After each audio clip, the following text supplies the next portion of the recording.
break out of a whirlpool, walk into another day, and then I feel better.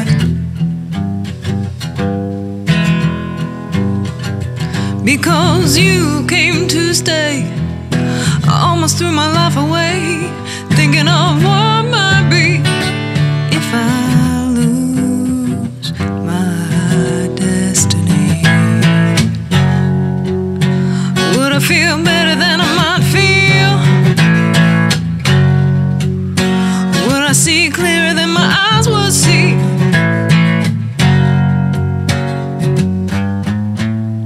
If I showed I love you, angel,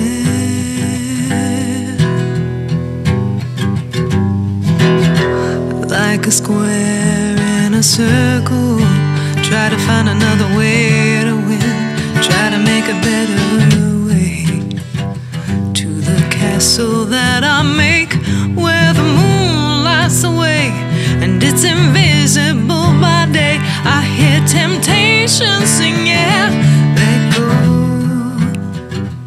and I'll take you there. Would I feel better than I might feel? Would I see clearer than my eyes would see, yeah? If I showed I love you, angel, yeah. If I fell in love with angel, if I showed I love you, angel.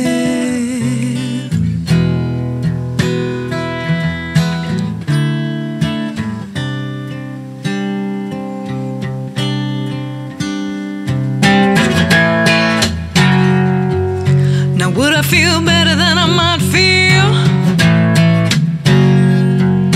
And would I see clearer than my eyes would see, yeah? If I showed I love you, angel, if I took a piece of angel, if I fell in love with angel,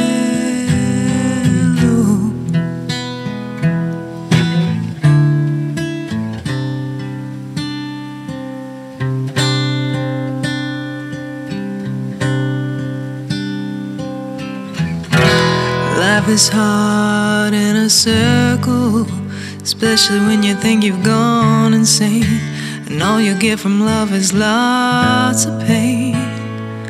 I should have known better.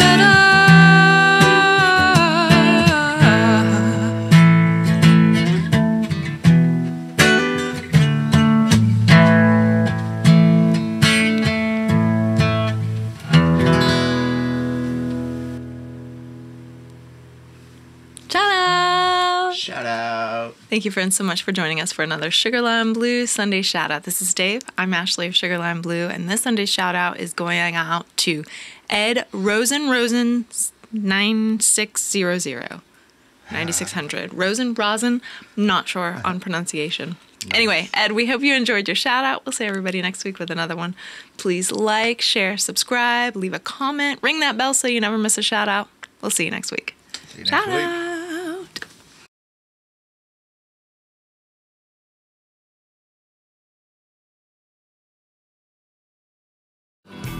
They said, take that house and burn it down. Do you don't know Seal as Not much as I you, do. yeah. Of course, we know Kiss from a Rose from the Batman movie.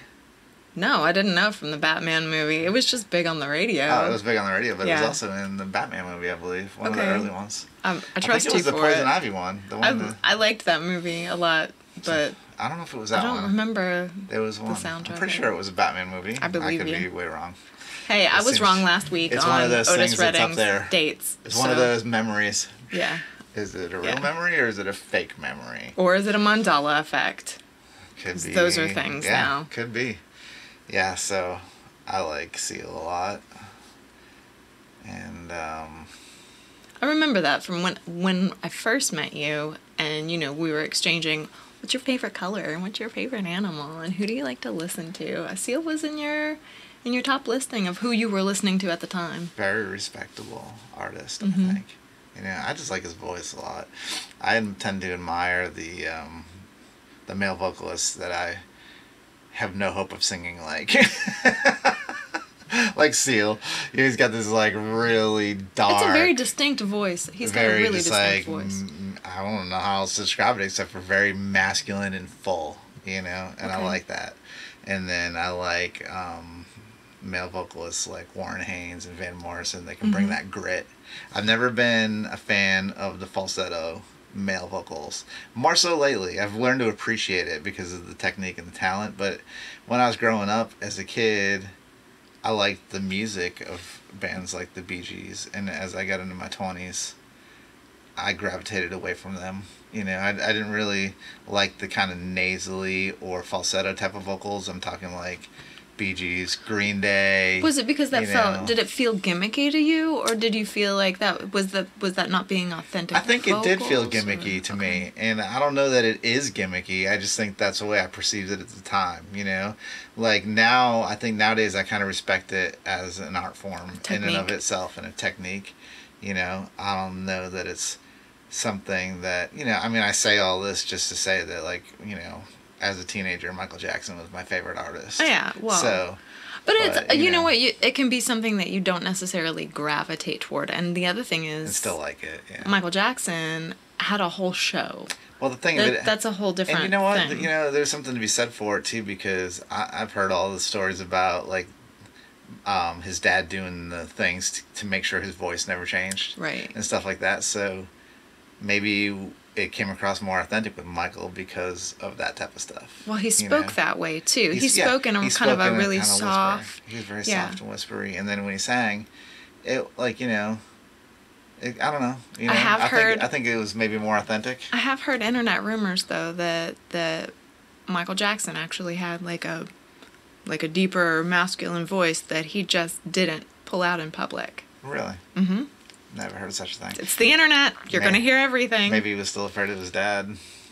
Well, I think There's definitely here's some what I think. stigma with that. If there is validity to the claim that he did have a masculine voice that he didn't use publicly, I would say it would probably be a technique like any vocalist has in their toolbox. Yeah, so vocal rest, it would you know? be a way to, because you're just using the breath. Because anytime I remember seeing him have interviews or anything like that, he spoke high in his register with a breathiness, which would lend to more of a vocal rest kind of position for the vocal cords.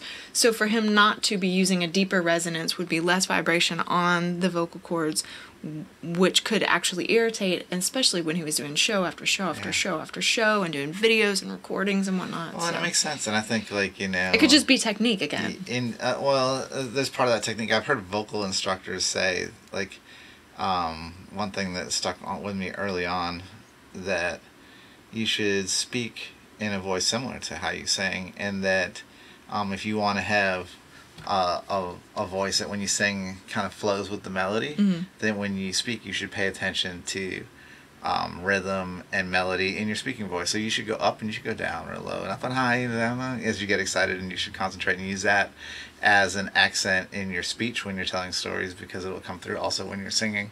But then also they said, there's a lot of singers out there that they talk like this and then they sing like this. I And feel they're I'm the opposite. you know? I have been told that my speaking voice is nothing like my singing voice. Yeah, but I think that also there's the people that they strain their singing voice by maybe talking too gruffly, or Well, laboring I too don't much. think about it. It's for me. It's just what comes naturally to me, and then I kind of push on that a little bit in different parts a lot of of the people will songs. tell you when you're trying to find your true voice, because like there's this whole thing about finding your true singing voice. You know, what's your voice? Mm-hmm. Because a lot of times you like to mask. Like, you know, when I started like saying I wanted to sing like this, you know, I want to sing like I'd smoked a pack of cigarettes and drank Tom a Waits? bottle of whiskey. You wanted to Tom Waits? Yeah, so I want to do the whole hey, you know, and that's not my voice. So what they say is they say that you can talk in your talking voice, and then think about what your pitch you're talking about, like